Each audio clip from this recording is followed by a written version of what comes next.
రాజకీయాల్లో అలాగే జీవితంలో అపజయాలు, జయాలు, ఎదురు దెబ్బలు ఇవన్నీ కూడా అత్యంత సహజమైన విషయం. దురదృష్టం ఏమంటే ఇవాళ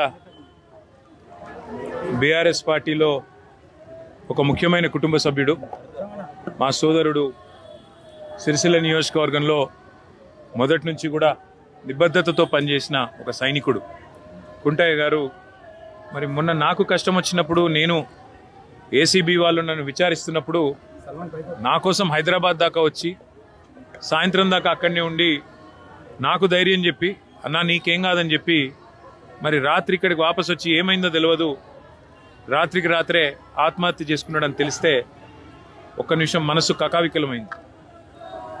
వారి కుటుంబాన్ని ఈరోజు కలిసిన తర్వాత నిజంగా కూడా బయట రాజకీయ నాయకులు అంటే ఏదేదో ఊహించుకుంటారు, కానీ బయటికి ఎంత గంభీరంగా కనబడ్డా లోపల దుఃఖాన్ని దాచుకొని లోపల కష్టాన్ని కూడా అదిం పెట్టుకొని ఒకవైపు ప్రజల కోసం పనిచేస్తూ మరొక వైపు తమ కుటుంబాన్ని కూడా కాపాడుకునే క్రమంలో ఒక ఒత్తిడికి లోనై మా సోదరుడు దురదృష్టవశాత్తు ఆత్మహత్య ప్రయత్నం చేయడం జరిగింది. తెలవంగానే నేను మా మండల పార్టీ అధ్యక్షులు గజబింకర్ రాజన్న గారికి, మా జిల్లా పార్టీ అధ్యక్షులు తోటాగయ్య గారికి ఫోన్ చేసి అర్జెంటుగా అత్యవసరంగా అవసరమైతే హైదరాబాద్ షిఫ్ట్ చేస్తారా, లేకపోతే ఎల్లారెడ్డిపేటలో ఉండే మన అశ్విని హాస్పిటల్ తీసుకుపోయి, ఎందుకంటే అక్కడ పాయిజన్ కేసులు ఎఫెక్టివ్గా ట్రీట్మెంట్ ఇస్తారని తెలుసు, మీరు వెంటనే తీసుకుపోండి అంటే వాళ్ళు కూడా పాపం శాయశక్తుల ప్రయత్నం చేసింది.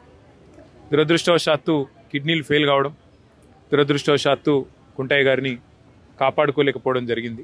కానీ ఆ కుటుంబానికి అన్ని రకాలుగా ఆ ఇద్దరు పిల్లల చదువులు, వారి పెళ్ళిళ్ళు, ఆ ఇద్దరు పిల్లలు, వారితో పాటు వారికి ఉండే ఇతర సమస్యలు అన్నిటినీ కూడా నేను చూసుకుంటానని చెప్పి వారి కుటుంబానికి నేను మాటిచ్చిన. ఒక ఎమ్మెల్యే గారు పోతే ఆ కుటుంబానికి ఎట్లా అండగా ఉన్నామో ఈరోజు మా కుంటయ్య గారికి కూడా ఆ కుటుంబానికి కూడా అదే స్థాయిలో పూర్తి స్థాయిలో అండగా ఉంటాం.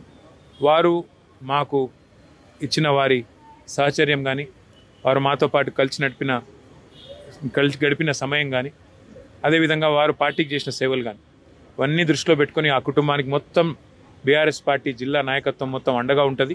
పూర్తి స్థాయిలో ఆ కుటుంబాన్ని ఆదుకుంటాం, పూర్తి స్థాయిలో ఆ కుటుంబాన్ని కాపాడుకుంటామని ధైర్యం. ఇప్పుడు కష్టం వచ్చినప్పుడే మనిషి క్యారెక్టర్ ఏదో తెలుస్తుంది. మీ నాయన ఇంత పెద్ద కుటుంబం విడిచిపెట్టిపోయింది, మీరే ఇద్దరే పిల్లలకి కుటుంబం అంటే మీరే కాదు, మేమందరం ఉన్నాం. మీకు ఆగన్ ఉన్నాడు, రాజన్ ఉన్నాడు, మొత్తం బీఆర్ఎస్ పార్టీ నియమం నేనున్నా. అర్థమైందా? బేజారు కావద్దు, ధైర్యంగా కొట్లాడాలి. జీవితంలో సమస్యలు నన్ను కూడా నిన్న 8 గంటలు కూర్చోబెట్టి నన్ను కూడా జైలు పెడతాను, కోసి చేస్తాను, భయపడి ఆయన ఇది చేసుకుంటామే. కొట్లాడాలి, యుద్ధం చేయాలి. ఆయన లెక్క మాత్రం పొరపాటు ఇంకోళ్ళు కావచ్చు.